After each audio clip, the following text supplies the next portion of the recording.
Carl and meet the ambulance by the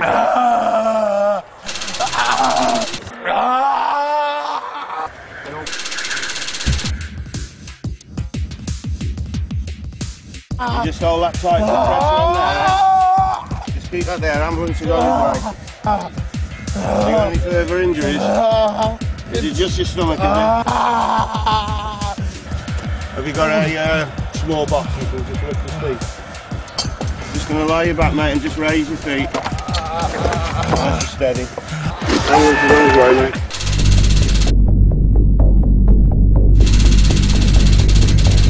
Someone falling from the tower! Oh, the clock's ticking, let's get it all on!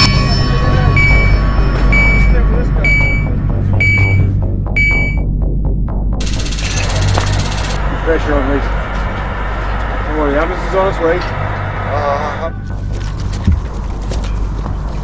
Where are you going to go with a serious head injury on the tower there? 1 minute 20 seconds. Guy fell from the tower, maybe suffering suspension trauma. How long? 10 minutes. Okay, I'll get somebody to meet you at the gate. Couple you climb up, Matt. Couple you climb up. We never get there first. There's somebody climbing that tower. Chris!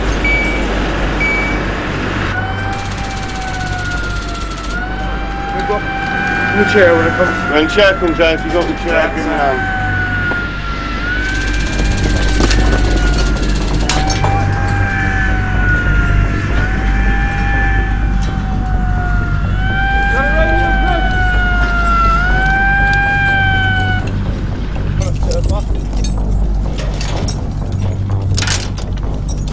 Okay, time to go, Peter.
He's on his way down, his arm's badly cut, he's got a cut on his head, and he's unconscious, so we're just making him down to the platform.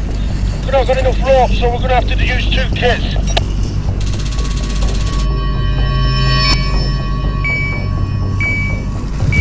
We're going on the platform. Yeah, they're going to have to use 2 ropes to bring him down.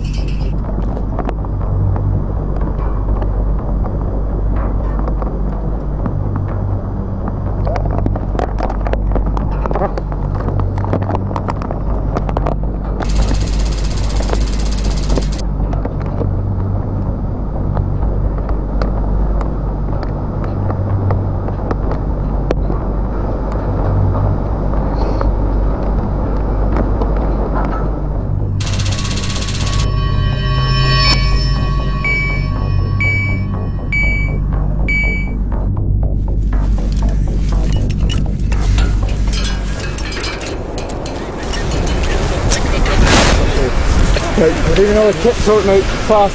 Can you get another kit to feel? Get his arm above his head.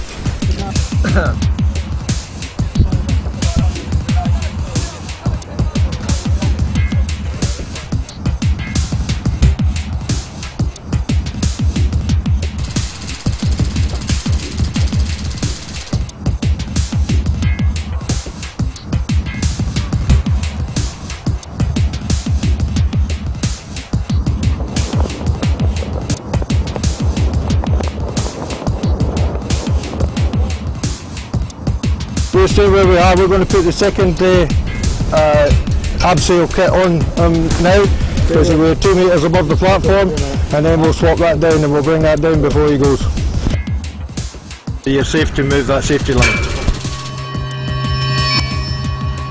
Space out Lee as well. Tell him to stay about halfway. Help push the casualty out.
When the hooter went off, I just thought it was a fire procedure, like, you know what I mean. So, and then realised that your man was down on the deck, cut with a still saw, and then obviously we got a call saying that somebody'd fallen off the tower. It was a surprise, a total surprise, like, you know. I think we were a bit slow at the start of it, like, and then I think with the chair not being in action, that sort of slowed we.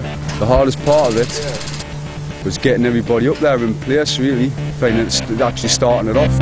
Yeah, we've done, I think the team in general, as we are a team, we've done pretty well. Everybody worked together, so there was no drama.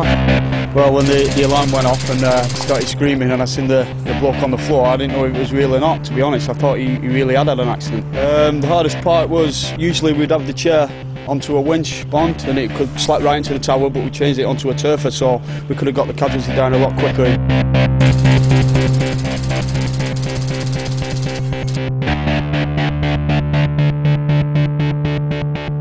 Take anything else, you will behave differently if something actually kicks off, and you don't know who's going to react best, you don't know who's going to go at the mast first, you don't know who's going to go into the first aid kit, and usually what you find is somebody will stand up and be counted.